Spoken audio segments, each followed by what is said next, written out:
Welcome to the Herdman T podcast, where I am your host, Herdman T.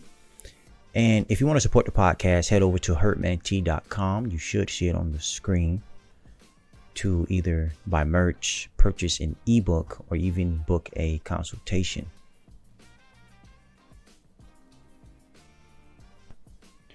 So real quick, I'm going to tell you today's topics. I had it up here earlier, but I guess I took it down. What was that? Some headphone issues. It sounded like a worm was in there. It was weird. All right. And so today's topics is going to be fatty liver, breast cancer, and basically swelling. Leave those up here so I can refer to them later. Yeah, so these are questions I got from people commenting on my videos, whether it be on Instagram, Facebook, YouTube, or TikTok. Now, what I'm going to start doing is only responding to people who comment on my YouTube videos to help increase my YouTube subs. So if you could head over to YouTube now, like the video, and drop a comment if you have a question, or even if you like the podcast and want to support it. Also, I'm looking into playing some music in the background throughout the whole show to help spice it up a bit, but we'll see how that goes. All right, so fatty liver. Right, according to this clinic, it says fatty liver disease is a common condition caused by having too much fat build up in your liver. Now, I think I just did a video on this, but like I said, I'm just answering questions as I get them. All right, so fatty liver, too much buildup of fat in your liver. Now, the system that deals with fats is your lymphatic system. So if there's a buildup of fats anywhere in your body, you better believe that the lymphatic system is down. It is not moving these fats out.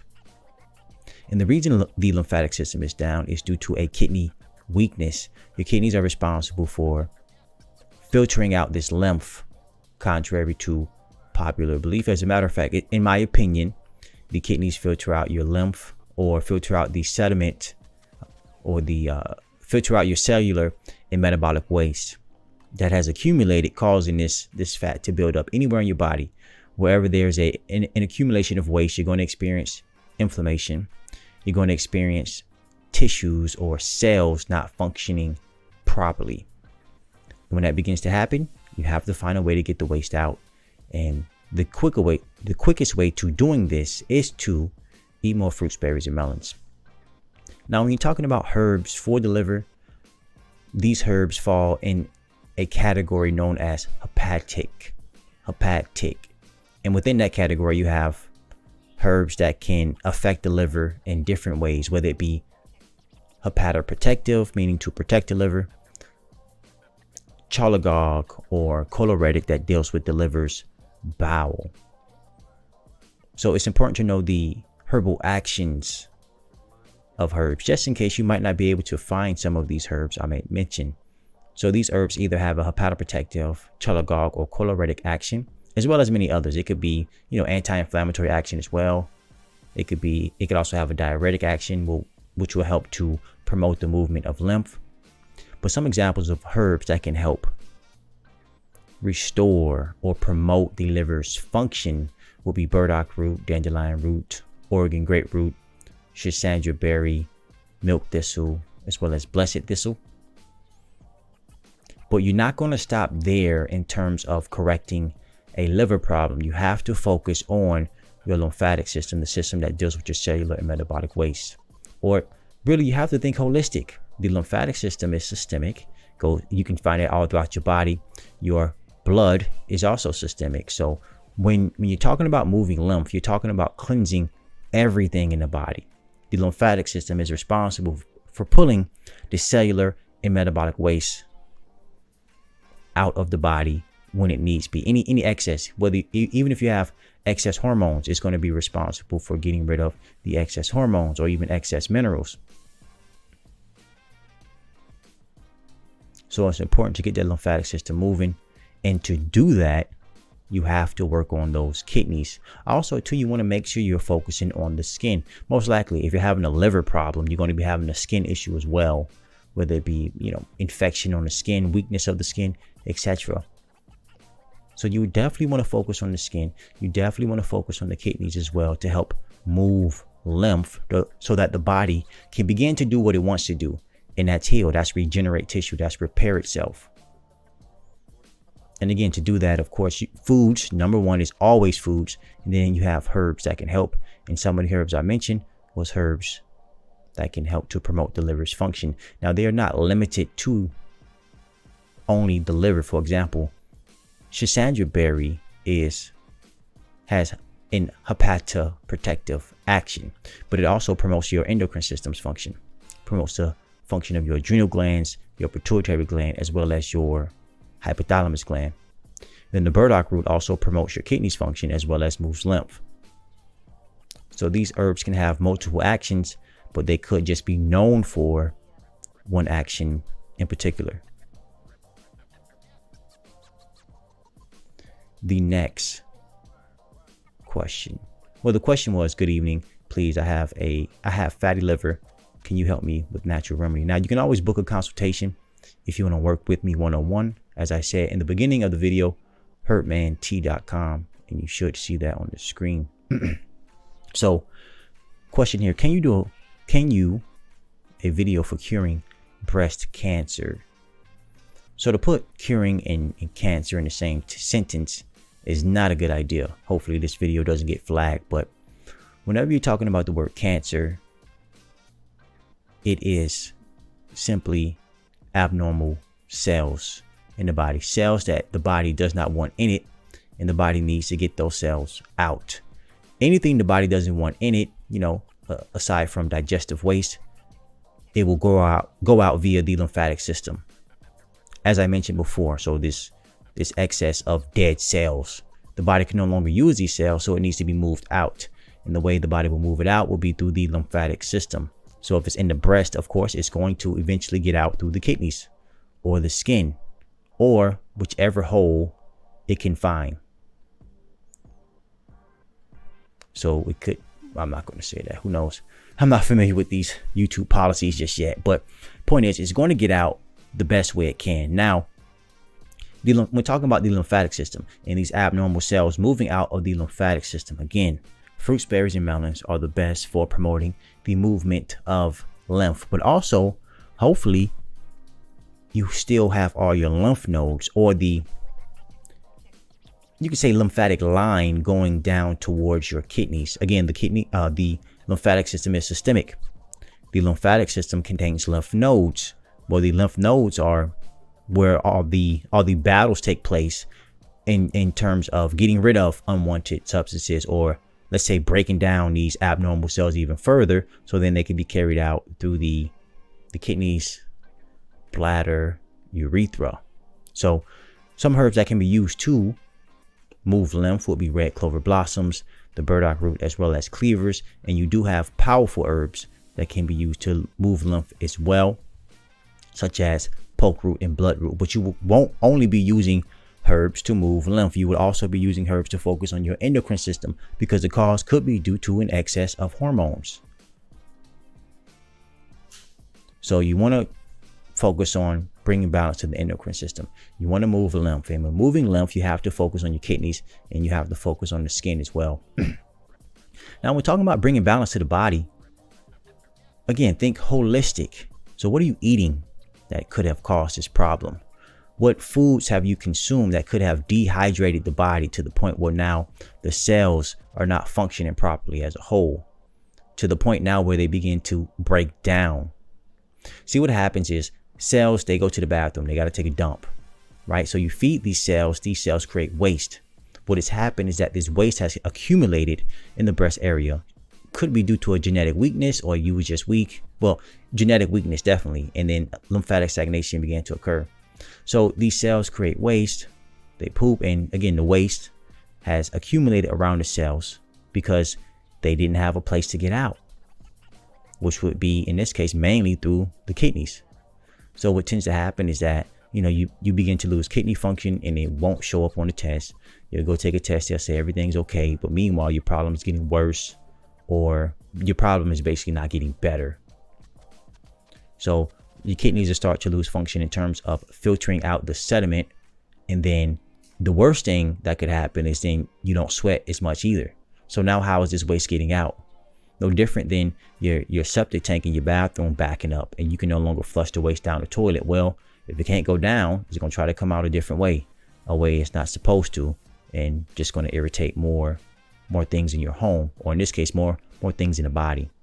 So when they say it's metastasizing, or the so-called abnormal cells are moving, well, they're supposed to be moving out through your lymphatic system, your sewer system, the system that is responsible for getting this waste out.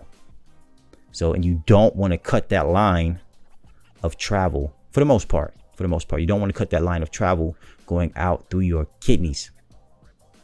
So you want herbs for the endocrine system. So you have chase tree berry that can be used to bring balance to your pituitary gland. You have adaptogens that can be used to bring balance to your adrenal glands. You have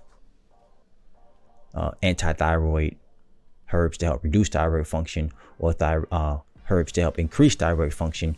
You have glandulars that can be used to inspire your parathyroid to function properly, and many more herbs. The point I'm trying to make is that you have herbs or natural remedies that can help to, I shouldn't say natural remedies, but you have herbs, natural things that can help to bring balance to the tissues in your body, because herbs offer structure, function, and fluids, or tissues, the functions of your cells, and the fluids found in your body, so blood and lymph. And that's what you want to that's what you need to understand about when using herbs. Herbs are not for diseases, so they're not herbs for cancers. They're not herbs for diseases, cirrhosis, etc. They're for the tissues in the body, for the function of these tissues or of these cells in the body, and for the function of the fluids in the body. And that's what you want to use herbs for. And in order to understand how to use them, in a better sense, is to understand how your body works. Basic A&P. There's a reason why if you're having a skin issue, you want to focus on the liver. If you're having a skin issue, you also want to use herbs for the thyroid. You have a skin issue, you also want to use herbs for the parathyroid, or herbs that are involved with connective tissue. If you're having a head problem, a neurological problem, there's a reason why you would want to use herbs for the kidneys as well, because again, the kidneys are the main doorway to moving out this lymph. There's also a reason why, if you're having a head problem or a neurological problem, you want to use herbs for the adrenal glands, because of the transmitters or the adrenal glands involvement in your nervous system. If you're having stomach issues, there's a reason why you will want to use herbs for the adrenal glands. So there's a connection, is my point, throughout the body to these different tissues. So you want to work on all of them together to go after the cause of the problem, not a symptom. If you're going after a symptom, you're going to suppress what's happening. You're just going to delay the inevitable, and that's basically the breakdown of your tissues. And if it don't happen to you, it's going to happen to your offspring. If not your offspring, your offspring's offspring, if they can even have offspring. So really, parents need to learn better and do better. And then once you know better, act on it and do better. If not, the human species is just going to go downhill. The last question I had. See, I can see. Okay. Please, can you tell me what is good for swelling in my knees and pain in my body and toxins? Thank you. Yeah. Whenever you're talking about swelling, edema, so a buildup of fluid in the body, your kidneys and adrenal glands deals with your fluid balance. Also, really your entire endocrine system, I would suggest you focus on, but the pituitary gland and your hypothalamus also plays a role in the body retaining water. So for whatever reason, the body is retaining this water, causing swelling to occur. There is acids or toxins that has accumulated in the body, and it is now causing the body to swell up. Well, to get this fluid out, you have to make sure your kidneys are functioning. And to do that, you have herbs with a main action of being diuretic or diuretic. Some examples would be cleavers, burdock root, uva ursi leaf, corn silk, marshmallow root, and many more. But what I want you to take away from this is the herbal action of being a diuretic. Now you can, use these herbs in tea form. You could use these herbs as a tincture, a glycerite, etc. So, but not only would you focus on the kidneys, but you would also want to focus on your adrenal glands. They influence each other. The adrenal gland sits right on top of your kidneys. The adrenal glands is a part of your endocrine system. So of course you want to focus on your endocrine system. And this process, or there are four main processes in the body. And when you're talking about the endocrine system, it's how the body utilizes its chemistry, or utilizes the food that you've already digested and absorbed. Now, most of us are simply just deficient. We're not getting enough nutrients, whether it be what we're consuming, all this crap that we're consuming, or that we're not even absorbing it due to a lymphatic weakness. Your lymphatic system is responsible for absorbing your fats in your small bowel. And if your lymphatic system is stagnant, it can't really absorb these fats. These fats begin to just build up and cause obstructions, or delay, or just completely remove the absorption of your minerals or your other nutrients, and which goes right back to those kidneys. You got to get those kidneys functioning properly. So again, with the herbs I mentioned, I can't remember off top where they were. I just say what I normally say. So you have your burdock root. That's good for promoting the movement, promoting kidney function. You have cleavers, good for promoting the kidneys function. You have uva ursi leaf and corn silk, that is good for cleaning your kidneys. Oh, the timer went off? Yeah. All right, hold on, let me finish up. This is the last one. If you want to talk, you can talk right in there. All right, go ahead, I got you on. Hi, so my name is Trey, and make sure you eat fruit. All right, so you say make sure you eat fruits, berries, and melons. Fruits, berries, and melons, and honeymelon, and oranges. And don't forget about mangoes and avocados and what else? Well, that was pretty good, man. That was pretty good. Dragon fruit. That's good. And I would say, dragon fruit has like purple, just like a light of purple. all right, and then just tell them to have a great Light of pink.